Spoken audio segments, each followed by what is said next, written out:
I'm not saying you shouldn't buy them. I'm saying that you need to know what you're buying before you purchase it. Hey everybody, this is Brian from Carving is Fun, and today I am actually revisiting one of my old reviews on the Pfeil knives here. Primarily because a lot of you did not really agree with what I had said, and you all made me aware that there's other knives available like these guys right here. So I went and got a bunch more knives. I have the same number 1 and number 2 style knives I had in the original video. These are not the same exact knives. I ended up getting rid of those ones because I don't like to keep knives I personally don't like. And then I picked up the number 7 and number 11 knives as well because I thought they looked pretty interesting, especially the number 7. I actually personally think that's a pretty neat looking knife. And then I also went and picked up the canard and Schaller knives, which the canard ones are the straight and the Schaller are the curved ones. Since these are not actually offered in the United States, I had to go look outside the country to find them. The end result, I am still not happy with them. Don't get me wrong, I really like the chisels. I love the chisels and gouges. Great stuff. If you want to get the Pfeil chisels and gouges, get them all day long. I have no complaints with them. The steel quality on the knives, they are good. They use a special alloy steel that's hardened to about 57 to 60 Rockwell hardness. They get the job done. They hold a pretty good edge on them, but there are a couple things I didn't like about them. One of them, mostly with this handle style, I feel like it needs more refining because this had the same issue I had on my original one, where it has a little bit of a sharp edge. You see my fingers getting caught up on the edge right here. It does the same thing with this other one that has the same kind of handle shape, but it doesn't do it on the other side. It slides right off. There's like this little edge that comes up on the side. You have to trim up because otherwise it kind of digs into your hand a little bit. The rounded handles, no problem. I actually kind of like this handle. My primary issue with the knives across the board is the inconsistent edge grind on these knives. I'm going to be going over them in more detail, and I have actual pictures showing you exactly what I'm talking about. But for the price that I paid for a lot of these knives, like the regular number 2 chip carving knife, I think it's about $19. Yeah, that's fine. You still need to update that edge because it's dull as butter knife. Goodness, I mean, seriously. You really need to sharpen this one. It's ground fine, but you need to put some work into it. That one's 19 bucks, but these ones are on the edge of like 35 to the $38. And for that price, if you're here in the United States, you know what? I'm gonna pick up a Helvy. I'll probably even pick up an OCC knife. I find those to be far superior than those guys right here. So just saying that. Matter of fact, I also prefer some flex cut knives over those knives as well. It's just, they feel so much better. But let's go over in more detail on the edge grind and what I really didn't like about them. Starting off, my belief, and this is especially important if you are a beginner looking to get your own knives, my belief is you should not have to reprofile your knife edge at all if it's a brand new knife. It should come with you with at least a basic grind on it that is consistent and serviceable. Like, let's look at the Boots carbon knife here. It does not come with a super honed edge, but it's actually advertised as such, and it says you need to hone it up. It comes with an even grind on it already, so all you need to do is just touch it up, maybe put it on 1000 grit stone or sandpaper, and then hone it razor sharp. I really like this knife. If you see these Boots knife around, grab them. They are excellent. Highly recommended, especially over these guys. And this is only like 20 bucks. So great knife. Now, I'm not saying that these are absolutely dull. No, I'm saying that they need some work on them. They're sharp enough to cut through wood. Yes, that is true. I will give them that. It is sharp enough to cut through basswood there. And it does a decent job, but you know what? I still feel like my other knives, like my OCC knife, does a little bit of a nicer and smoother looking cut. Like you can almost see the difference between the different knife cuts. Like if I'm gonna do it halfway here, where one side is a little bit more grainy and discolored compared to the other much more shinier side. So I mean, these are still sharp enough to cut through basswood, I'll give you that. But some of the other knives come to you honed razor sharp. This is the same with your Helvy knives. This is the same with your flex cut knives, and matter of fact, even your Beavercraft knives. They come with an even, consistent, and honed edge ready for you to use right out of the packaging. These need work. Matter of fact, even some websites like Chipping Away, they literally have it on there that says that they need some work and they come in a needy situation. While they're also stating that their gouges and chisels come honed razor sharp and ready for immediate use. They acknowledge that these knives do not. Same with many other ones. Matter of fact, Chipping Away actually goes a step above, which is why I do like them as a company. They will actually hone these knives for you free of charge before they send them to you. If you have the option to buy any Pfeil knives and the company you're buying it from offers a sharpening service, use it. You will get a much better edge on your knife, brand spanking new, and that's what you want. Especially if you're new. If you're new to whittling and wood carving, make sure you're getting a knife with a properly profiled edge on it. Not necessarily honed razor sharp, but you need it to be properly profiled.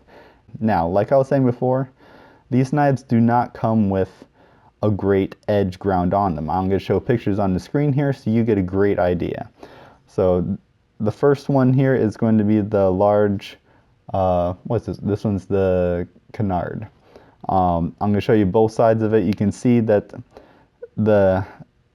from tip to handle, the edge grind is uneven on one side. That just drives me bonkers when I saw that for the first time. And then the smaller canard has about the same thing going on. You can see it's kind of like a curve. Again, drives me absolutely bonkers. You should not come in like that. Now the smaller ones, it's a little bit harder to see, but it has the same flaw going on. That bevel on there is still kind of uneven. And then the larger smaller one, I feel like it's just like, it's bumpy all the way across. They did such a bad job. Like even in the middle is ground more, then it goes less ground. It's terrible. And then going back to some of the knives I had originally, like I said, a number 2 was not sharpened at all. It is dull. It is crap. Like I'm pushing down on it. If I did that to this knife right here, it'd cut me to ribbons. Dull. You need to sharpen this chip carving knife before you use it. Otherwise, you're going to start ripping wood. You're going to start getting splinters. You're not going to get an even cut. Same with the number 1.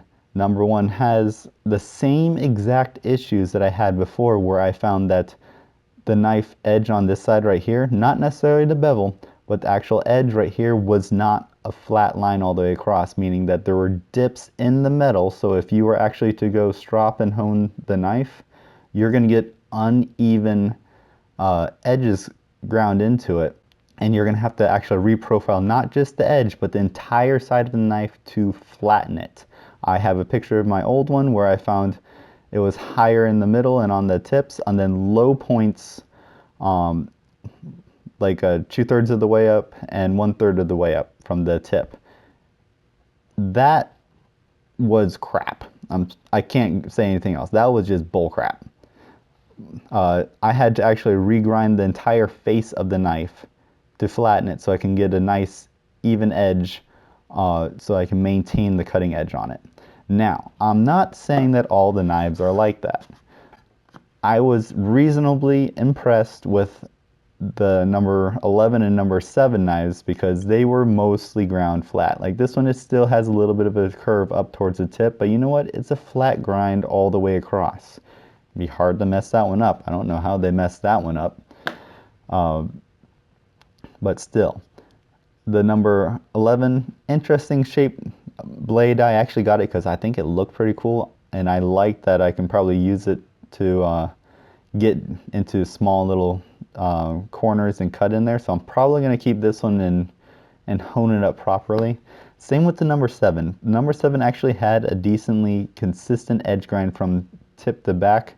Not necessarily consistent from one side to the other, mostly consistent, but I feel like it is mostly usable, and I kind of just like the shape of the knife. I figured it would be a good all-around small knife, like almost like a mini Sloyd knife, I guess you could say.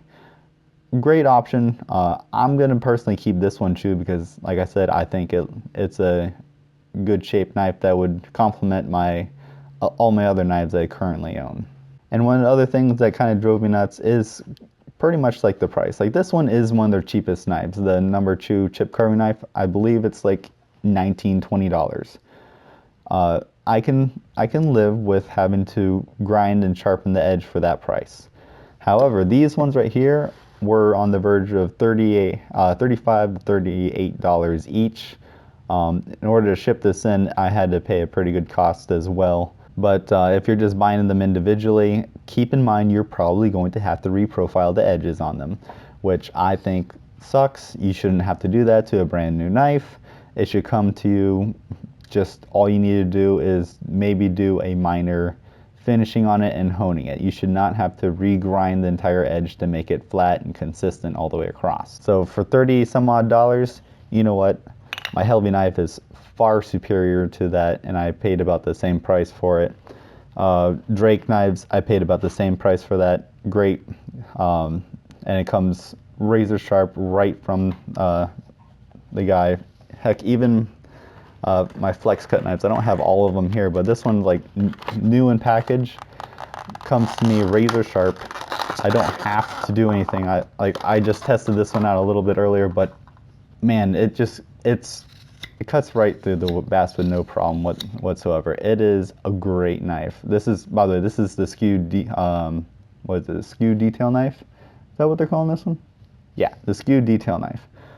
I got it because it looks like a mini Sloyd knife, and I personally like their Sloyd knives, especially the smaller ones. They fit my hand perfectly with the handle, and also they are about the right size for blade for what I like to do myself, which is, I mean, I did a couple of these spoons over here with just my Sloyd knife. Great, and I think this is going to be a great addition to my toolbox here. But even that, just like my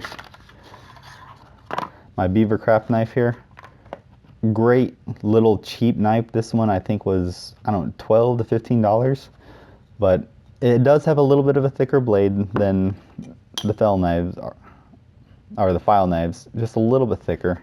Like, I think the flex cut is a little bit thinner of a knife than the Pfeil knives actually, but it comes with a nice consistent edge. And if you're on a budget, you know what, I will gladly grab the Beavercraft ones all day long. They don't cut as smooth because it's a thicker blade on it, but it has a nice razor sharp edge that really makes a nice cut on there.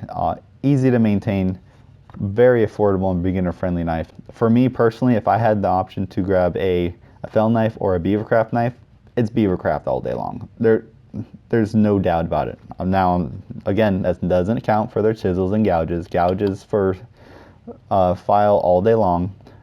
They're hard to beat, but just for the price and what you're getting for the Beavercraft knives, I will gladly buy the Beavercraft ones over the Pfeil ones any day, just because of that edge.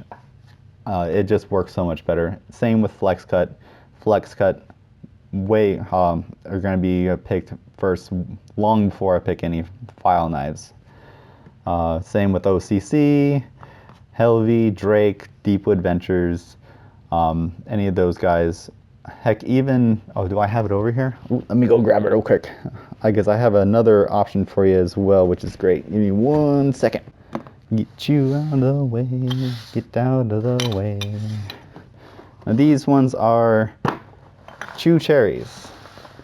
I got a neat little set on here, and you'll probably notice that this knife is very similar to the Pfeil number 1. So they're the Two Cherries chip carving knife. It's about the same handle shape, same blade design, maybe a little bit thinner, but one of the things I noticed on it, it's nice and rounded handle. It is super comfortable, especially when compared to this one. I mean, this is just a chunky block thing, but this one just fits organically in the hands. It comes with a more even grind on it. Noted it needs work. You need to hone it up. It's the same. I find that the knives and the chisels follow the same suit, just like Pfeil, where the chisels and gouges are honed razor sharp, but their knives need a little bit of touch-up work. They don't have the uneven grinds like the Pfeil has on them, but they're easily honed up. Just again, hit them with 1,000 grit sandpaper and then hone them on your strop and you'll be fine. For me personally, I would probably go and snatch me a Two Cherries knife long before I grab myself a Pfeil knife. That's just me. I personally like the Two Cherries knives way more than the Pfeil knives, but for the chisels, I kind of like the Pfeil over the Two Cherries just a little bit. I think there might be a price difference depending on where you're from, but I kind of like that, at least with this set, the Pfeil actually gives the actual size and number on the tool versus the Two Cherries ones, which I don't think does that on these sets right here. But that's another quick comparison for you. Now, if you are new to whittling and wood carving and this is all you have available to you, I'm not saying you shouldn't buy them. I'm saying that you need to know what you're buying before you purchase it. So keep in mind you are going to have to learn how to reprofile your edge and sharpen your knives, because you're not going to come with a consistent edge on it at all. You're going to need to put some work into these knives before they are actually considered to be, in my eyes, comparable to some of the other ones that I have available to me, like the Flex Cut, Beavercraft, OCC, all the other ones I named off. Will they work? Yes. Will they last you a lifetime? Most likely. Do you need to put a little bit of elbow grease in them to get them exactly to where you want them? Most definitely. But anyways, thanks for watching everyone. Hope you have yourselves a great day.